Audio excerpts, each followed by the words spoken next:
بص بقى، انا شفت النهارده البطاطا في السوق وبصراحه ما قدرتش اقاوم وقلت لازم اجيبها واعملها لكم بطريقه جميله ومختلفه. بص دي بطاطا، والله العظيم بطاطا. انا عارفه ان البطاطا بقى ايه بتتجاب في الشتاء، لا انت هتعمليها بقى دلوقتي في الصيف باحلى تحليه سريعه وعلى البارد. بصي، دي لا كريم كراميل ولا قدرة قادر ولا اي حاجه ولا كيكه، دي بطاطا يا جماعه والله العظيم. حاجه كده الطعم خرافي بطريقه جميله جدا، هتجيبيها وهتدمنيها. ولو حابه بقى تعملي بقى كمان الشغل ده كمان في الشتاء، احفظي معاكي الفيديو للشتاء وهتعمليها. بصي مش هتبطلي تعمليها بصراحه من حلاوتها.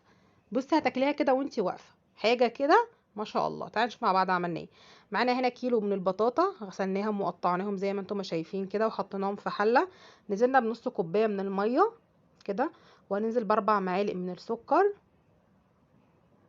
اهو،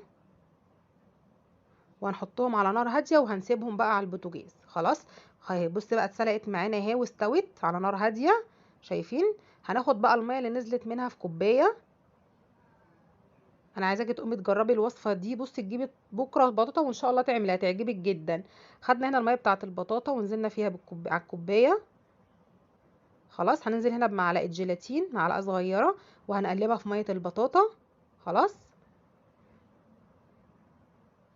هناخد بقى البطاطا بتاعتنا هي في الكبه في الخلاط، هتضربيها. هتبداي تاخدي بقى ايه، شويه بشويه كده.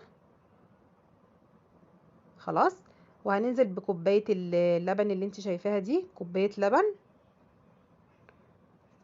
وبكوبايه الميه بتاعه البطاطا اللي قلبنا فيها معلقه الجيلاتين.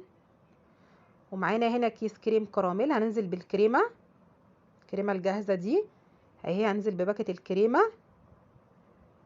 خلاص الكراميل اللي هنركنه دلوقتي هنشوف هنعمل فيه ايه. هنضرب الكلام ده كله كده مع بعض في الكبه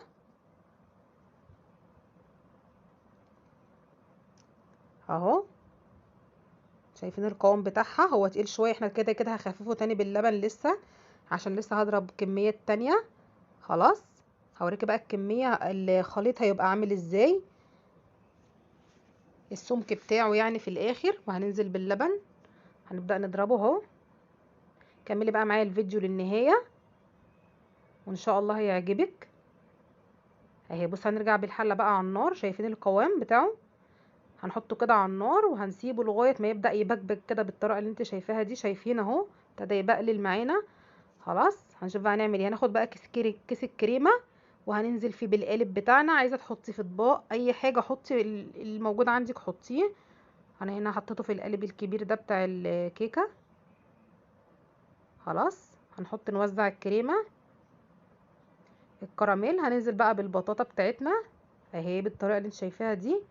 جربي بصي الطعم مختلف تماما، يعني حاجه كده مختلفه تماما. انت ما بتاكليش بطاطا، انت بتاكلي حاجه كده بطاطا على بصي على كريم كراميل، ميكس جميل جدا.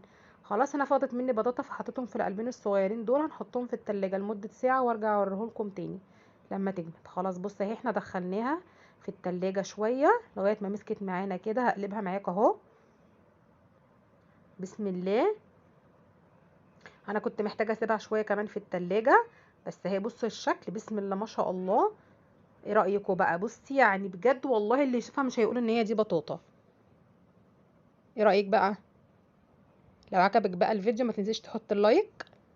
شايفه اجمل بطاطا بطريقه مختلفه ومبتكره، اعمليها لاولادك ان شاء الله يحبوها جدا. لو استفدت معايا النهارده من الفيديو وعجبك يا ريت تدوسي لايك وتقولي لي كومنت كويس. خلاص ودعوه حلوه كده من قلبك. ولو انت جديده واول مره تشوفيني يا ريت تشتركي معايا في القناه حبايبي، واستنوني في فيديو جديد، والسلام عليكم.